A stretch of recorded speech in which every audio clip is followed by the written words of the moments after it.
안녕하세요. 오늘은 왕왕초보 나담 명리학 제2강을 시작하겠습니다. 오늘은요, 양, 오행 중에서 양에 대해서 알아볼 건데요. 이 음양은 사주 명리학에서 음양의 조화와 변화를 중요하게 여기는데요. 이 음양은 절대 개념이 아니라 음양은 절대 개념이 아니고요. 상대적인 개념이 되겠어요. 동전의 양면처럼 이쪽은 음이고 이쪽은 양이 아니라 이쪽이 양이 될 수도 있고 이쪽이 음이 될 수도 있고 어떤 그 음양이 좋고 나쁨도 없습니다. 그래서 이 음양은 항상 조화가 이루어져야지 좋은 거고요. 그래서 음양의 부조화는 불균형이 되겠습니다. 그래서 이 음양이 조화를 이루지 못해서 균형이 깨지다 보니까 우리 인체에서도 병이 생기는 거가 되고요. 우주 만물에 불균형이 생겨갖고 이상한 징후들이 나타나는 거가 되겠습니다. 예를 들자면 우리 인체에는 육장육부가 있는데요. 육장 육 육장육부가 있는데 이 육장육부 중에서 균형이 깨지면은 병이 생기는 거가 되겠습니다. 이 육장은 음이 되는 거고요. 이 육부는 양이 되는 거가 되겠습니다. 그래서 이 음을 기호로 하면은 요 마이너스가 되는 거고 양을 기호로 하면은 플러스로 표시를 하는 거가 되겠습니다. 그래서 이 음하고 양이 부조화가 생기면 균형이 깨지면은 병이 생기는 거가 되겠습니다. 우리 쉽게 얘기하면은 위장하고 비장 관계는 위장은 양이 되는 거고 비장이 음이 되는 거가 되겠습니다. 그래서 위장하고 비장의 관계가 깨지다 보면은 당뇨병이 생길 수도 있고 비만증이 생길 수도 있고 여러 가지 문제가 생길 수가 있는데요.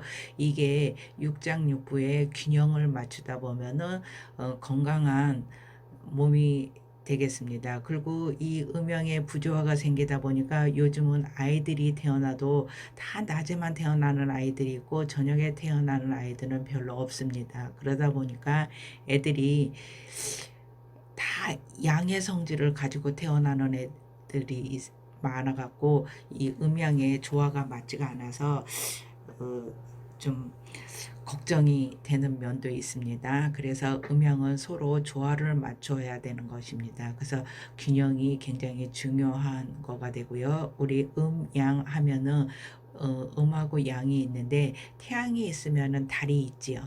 그 다음에 태양이 있으니까 낮이고 달이 있으니까 밤이 되는 거잖아요. 그래서 태양하고 달이 있는 거고 나무하고 쇠는 나무는 양이 되는 거고 쇠는 음이 되는 거가 되겠습니다. 그리고 계절로도 치면은요. 여름은 덥잖아요. 더우니까 양이 되는 거고 가을은 서늘하니까 음이 되는 거가 되겠습니다.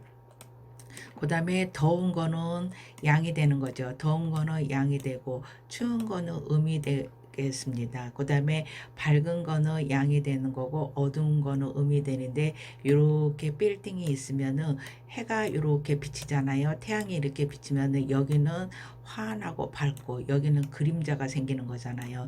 그러니까 양면이 있는 것처럼 동전도 양면이 있는 것처럼 이 햇빛에 의해서 이쪽은 양이 되는 거고 이쪽은 음이 되는 거가 되겠습니다. 그래서 음양이 이렇게 높아지는 거고요. 근데 또 음양이 항상 음하고 양으로만 돼 있는 게 아니라 해가 이쪽에서 비치면은 또 반대로 이쪽이 양이 될 수도 있는 거고 이쪽이 음으로 변하는 거죠. 그래서 이 음양은 변화가 일어나는 거가 되겠습니다.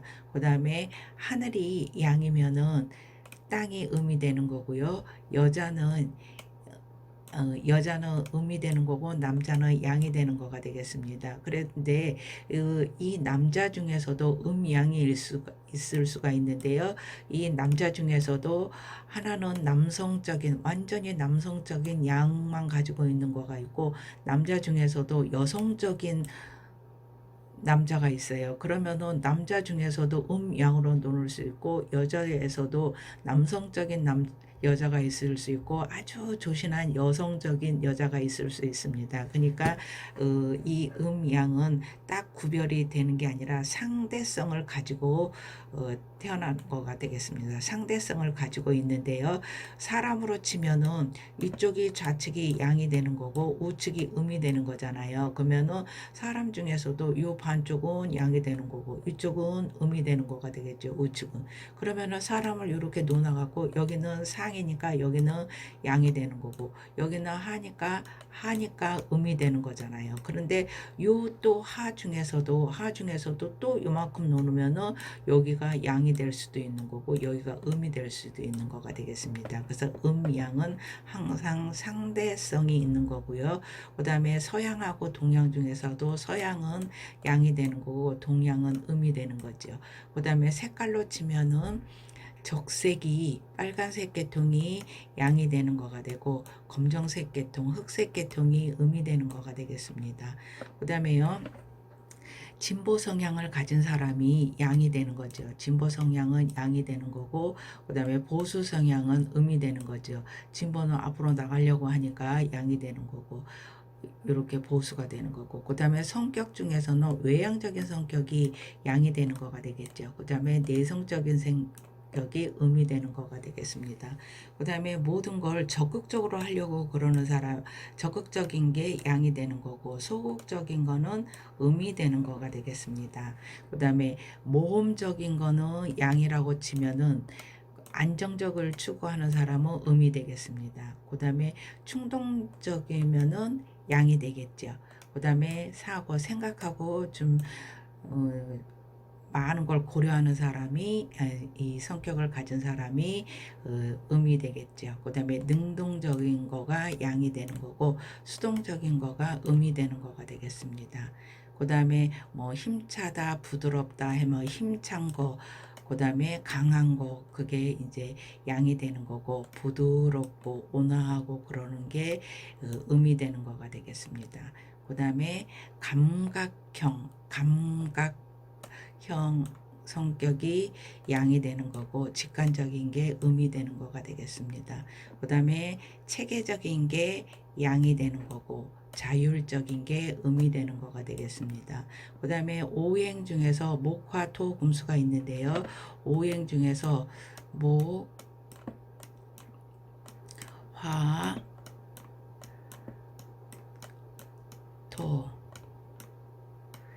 그 오행이 5가지 이 기호로 가지고 있는데 목화토금수라고 하는데요. 목화토금수에서 5개 중에서 토를 중심으로 이렇게 놓으면 이쪽이 양이 되는 거가 되겠어요. 양이 되는 거가 되고 금수가 음이 되는 거가 되겠어요. 그러니까 똑같은 사람이 태어나서 목에 사람이 있고 화에 사람이 있고 토에 사람이 있고 금의 사람, 수의 사람이 있다고 치면은요. 목화의 성격을 가진 사람은 좀 앞으로 나가려고만 하는 그런 성격이 있겠죠. 그 다음에 이런 사람들은 밖에서 많이 활동을 하는 사람이 되겠죠. 그 다음에 금수인 사람은 성격이 내향적이 되는 거죠. 내향적이 되는 거가 되겠어요. 내성적이고 소극적이고 안정을 추구하는 사람의 성격을 가진 사람이 금수가 되고 그러니까 이런 사람들은 생각을 많이 하는 사람이 되겠죠. 이런 사람들은 목화를 가지고 있는 사람은 어떻게 되겠어요? 활동적이고 운동을 좋아한다든가 밖에 뛰놀기를 좋아한다든가 그런 성격을 가진 사람이 되겠어요. 그래서 오행으로 목화 토 금수가 있는데 오행을 음양으로 놓을 때는 목화가 양이 되는 거고 금수가 음이 되는 거가 되겠습니다. 토는 중간이잖아요. 그러니까 이 성격도 받아들이고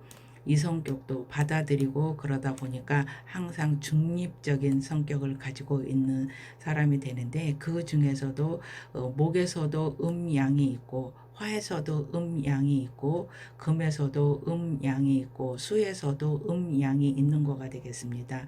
토에서도 똑같이 음양을 가지고 있는 사람이 되겠습니다. 그러니까 이 목 중에서도 목을 보통 나무라고 치는데 목 중에서도 음양이 됐으니까 이 나무로 치면은 큰 나무가 되고